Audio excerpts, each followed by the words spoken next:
Hello viewers, Assalamu alaikum. Welcome back once again to all of you.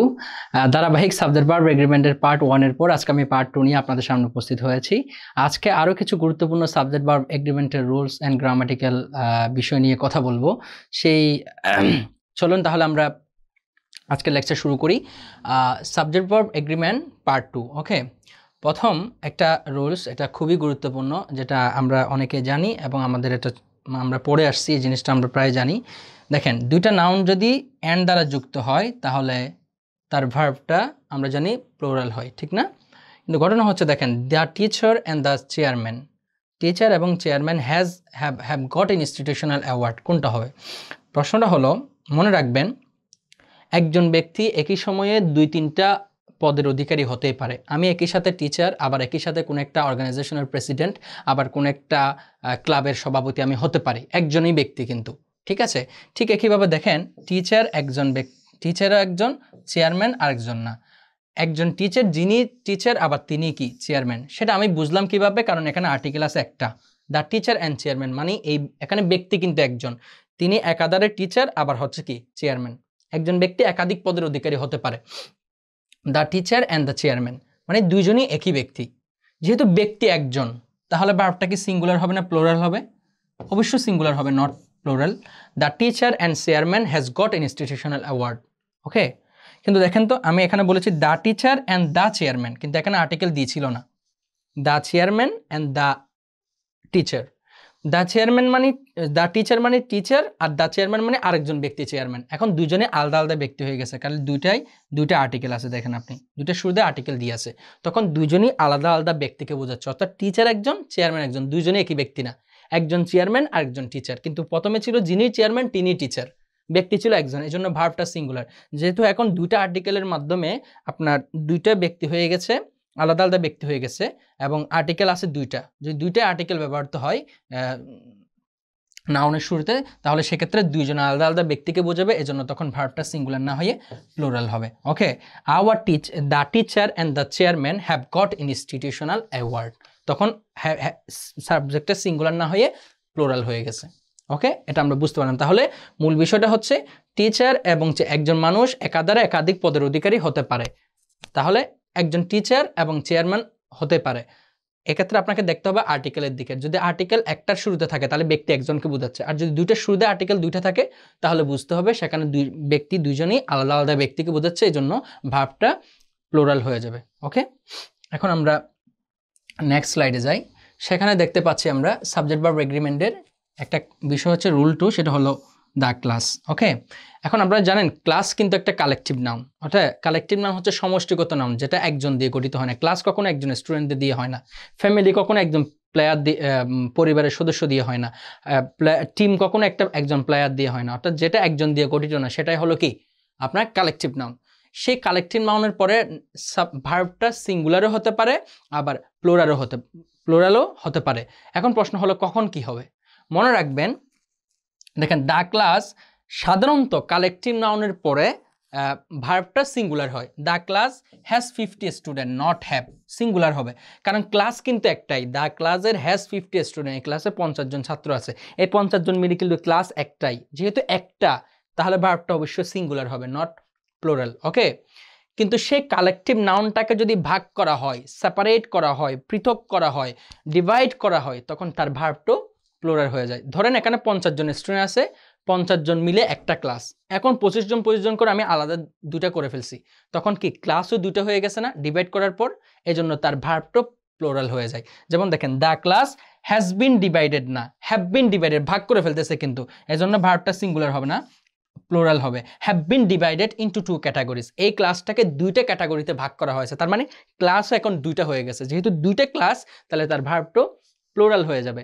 তাহলে দেখেন, এখানেও subject হলো the class, এখানেও সাবজেক্ট হলো দ্য ক্লাস, কিন্তু একটাতে সিঙ্গুলার ভার্ব, একটাতে প্লুরাল ভার্ব। কারণটা হলো, প্রথম ক্লাসটা একটাই, এটাকে ভাগ করা হয় না, সেপারেট করা হয় না, ডিভাইড করা হয় না, কিন্তু পরের সেন্টেন্সে ওই কালেকটিভ নাউনটাকে পৃথক করা হয়েছে, ভাগ করা হয়েছে। তাহলে মূল বিষয়টা হলো, কালেকটিভ নাউন কোন একটা সেন্টেন্সের সাবজেক্ট হলে তার ভার্বটা অলওয়েজ সিঙ্গুলার হবে, কিন্তু যখন সে কালেকটিভ নাউনটাকে পৃথক করা হয়, ভাগ করা হয়, সেপারেট করা হয়, তখন তার ভার্বটা প্লুরাল হয়ে যায়। ওকে, এখন আমরা নেক্সট স্লাইডে দেখি। নেক্সটটাতে আমরা রুল নাম্বার 3 দেখতে পাচ্ছি যে আপনার দিয়ার এবং সরি এটো দিয়ার হবে, একটু মিস্টেক হয়েছে, সরি ফর দ্যাট, দিয়ার।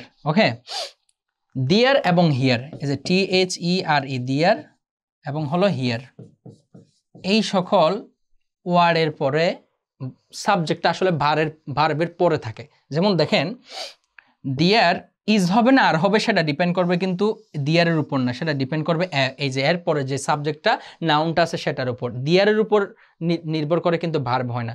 তাহলে যেহেতু একটা বই দিয়ার, এজন্য হবে ইজ, নট আর। টেবিলের উপর একটি বই আছে, তাহলে এটা কি ভার্বটা কি দিয়ার অনুযায়ী হয়েছে নাকি অ্যাবুক অনুযায়ী হয়েছে? এই জন্য এই অ্যাবুকটা কিন্তু সাবজেক্ট, দিয়ার কোনো সাবজেক্ট না, দিয়ারকে বলা হয় ইন্ট্রোডাক্টরি দিয়ার। ওকে, আচ্ছা, there is a book on the table. Okay, তাহলে অ্যা বুক আছে বলে ভার্বটা সিঙ্গুলার। এখন কি অ্যা বুক আছে না টু বুকস আছে, এটা না সাবজেক্ট, তাহলে সাবজেক্ট কি সিঙ্গুলার না প্লোরাল? এখন টু বুকস প্লোরাল, এজন্য তার ভার্বটা হবে প্লোরাল। তাহলে দিয়ার এবং হিয়ার দিয়ে যদি বাক্য শুরু হয়, দিয়ার এবং হিয়ার দিয়ে যদি বাক্য শুরু হয়, তাহলে ভার্বটা সরি সাবজেক্টটা তার ভার্বের পরে থাকে। এই যে ভার্বের পরে সাবজেক্ট থাকে, সেই সাবজেক্টটা যদি সিঙ্গুলার হয় তার ভার্বটা সিঙ্গুলার হয়, সে সাবজেক্টটা যদি প্লোরাল হয় তার ভার্বটা প্লোরাল হয়ে যায়। There are two books on the table. আমি যদি বলি হিয়ার ইজ, আমি বলতে পারি here is he, here is he, তাহলে হি কি সাবজেক্ট একজন না, সিঙ্গুলার, এজন্য তার ভার্বটা ইজ। কিন্তু আমি যদি বলি হিয়ার আর দে, তখন দেটা কি প্লোরাল, এজন্য তার ভার্বটাও প্লোরাল হয়ে যায়। দেখছেন, here is he, here are they, here is he, here are they. আচ্ছা, তাহলে হিয়ার এবং দিয়ার দিয়ে যদি দুটা বাক্য শুরু হয়, ডিপেন্ড করবে এই ভার্বের পর একটা সাবজেক্ট থাকবে সেই সাবজেক্টের উপর। সেই সাবজেক্টটা সিঙ্গুলার হলে তার ভার্বটা সিঙ্গুলার হবে, সেই সাবজেক্টটা প্লোরাল হলে তার ভার্বটাও প্লোরাল হবে। ওকে, আমরা এখন নেক্সট স্লাইডে যাই। সেখানে আমরা আরও কিছু গুরুত্বপূর্ণ, একটা খুবই গুরুত্বপূর্ণ একটা রুলস, এটাকে বলা হয় ফ্র্যাকশন। এটাকে বলা হয় ফ্র্যাকশন, মানে ভগ্নাংশ। ওকে, ভগ্নাংশ। এই যে দেখেন 1/3 মানে 3/1 অংশ, ফ্র্যাকশন এগুলো। 2/3 3/2 অংশ, 1/3 3/1 অংশ, এগুলোকে ফ্র্যাকশন বলে, ভগ্নাংশ বলে বাংলায়, ঠিক না? এই ভগ্নাংশের ক্ষেত্রে আসলে ভার্বটা কি হবে? আমি সেন্টেন্স তিনটা পড়ি, দেখেন 1/3 of the book has been finished or have been finished. Okay, আর 2/3 of the book has been finished না হ্যাভ বিন ফিনিশড।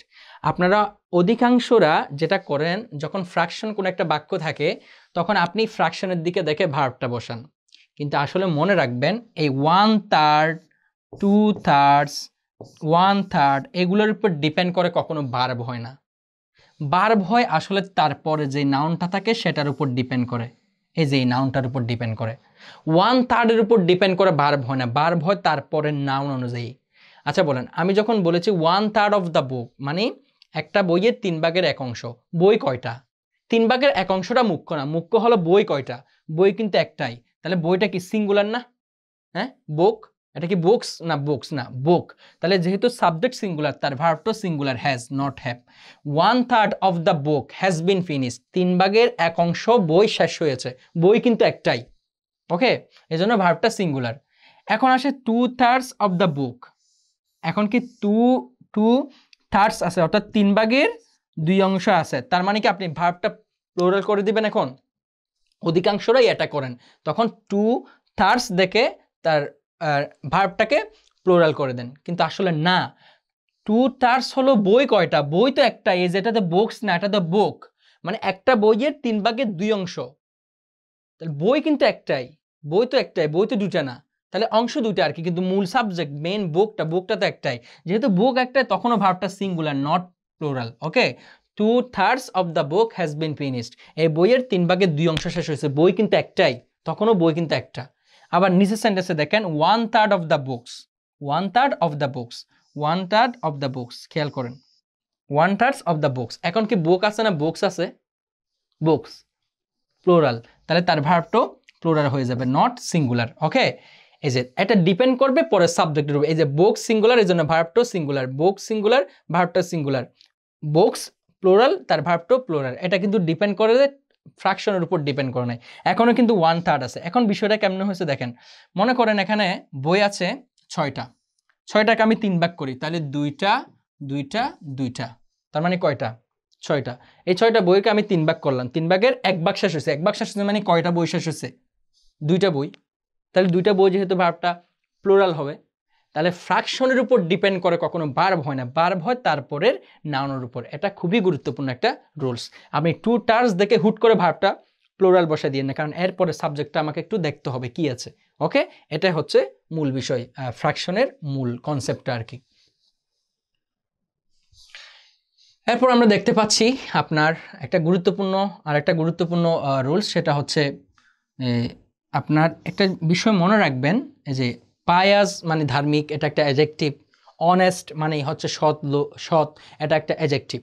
মনে রাখবেন, যদি কোনো একটা অ্যাডজেক্টিভের শুরুতে আর্টিকেল দি বসে, এই যে আর্টিকেল দি বসে, তাহলে সেটা আর অ্যাডজেক্টিভ থাকে না, সেটা একটা কমন নাউন হয়ে যায়। কমন নাউন, যেমন পায়াস মানে হচ্ছে ধার্মিক, কিন্তু দা পায়াস মানে ধার্মিক লোকেরা। ব্রেভ মানে সাহসী, দা ব্রেভ মানে সাহসী লোকেরা। অনেস্ট মানে সৎ, দি অনেস্ট মানে সৎ লোকেরা। ইন্টেলিজেন্ট মানে মেধাবী, দি ইন্টেলিজেন্ট মানে মেধাবীরা। ওকে, এভাবে যখন কোন একটা অ্যাডজেক্টিভের শুরুতে আর্টিকেল দিয়ে বসে, সেটা আর অ্যাডজেক্টিভ থাকে না, সেটা একটা কমন নাউন হয়ে যায়, তখন এটা পুরো একটা জাতিকে বোঝায়, ঠিক না? পুরো একটা জাতিকে বোঝায়। যেহেতু এটা অনেকগুলো একটা পুরো ইয়াকে বোঝায়, এজন্য তার ভার্বটা দ্য পায়াস আর অনেস্ট মানে ধার্মিকেরা সৎ। দ্য পায়াস আর অনেস্ট, ধার্মিকেরা সৎ, তখন ভার্বটা প্লুরাল হয়ে যায়। দ্য অনেস্ট মানে সৎ লোকেরা, এই যে লোকেরা, ধার্মিকেরা, ঠিক না? সিঙ্গুলার না প্লুরাল? প্লুরাল। লোকেরা, ধার্মিকেরা। ওকে, মেধাবীরা, এই যে ভার্বটা রা অনেকগুলো মানুষকে বোঝাচ্ছে, এই জন্য ভার্বটা সাবজেক্টটা প্লুরাল হয়ে গেছে, এই জন্য তার ভার্বটাও প্লুরাল হয়ে যায়। যেমন দেখেন, দ্য পায়াস আর অনেস্ট, অর্থাৎ ধার্মিকেরা সৎ, আর দ্য অনেস্ট সৎ লোকেরা আর অ্যাওয়ার্ডেড মানে পুরস্কৃত হয়, এটাই। তাহলে যে কোনো অ্যাডজেক্টিভের শুরুতে যদি কোনো একটা আর্টিকেল দি ব্যবহৃত হয়, সেটা তখন কমন নাউন হয়ে যায়, এই জন্য তারপরে ভার্বটা প্লুরাল হয়ে যায়। তো ডিয়ার লার্নার্স, এটাই হচ্ছে আমাদের আজকের রুলস, সাবজেক্ট ভার্ব এগ্রিমেন্টের গুরুত্বপূর্ণ কিছু রুলস। পরবর্তীতে সাবজেক্ট ভার্ব এগ্রিমেন্টের পার্ট 3-তে আমি আরও কিছু গুরুত্বপূর্ণ সাবজেক্ট ভার্ব এগ্রিমেন্ট নিয়ে কথা বলবো। সেই ভিডিওটা দেখার আমন্ত্রণ রেখে সবার সুস্থতা কামনা করে এখানে শেষ করছি। আসসালামু আলাইকুম ওয়া রাহমাতুল্লাহ।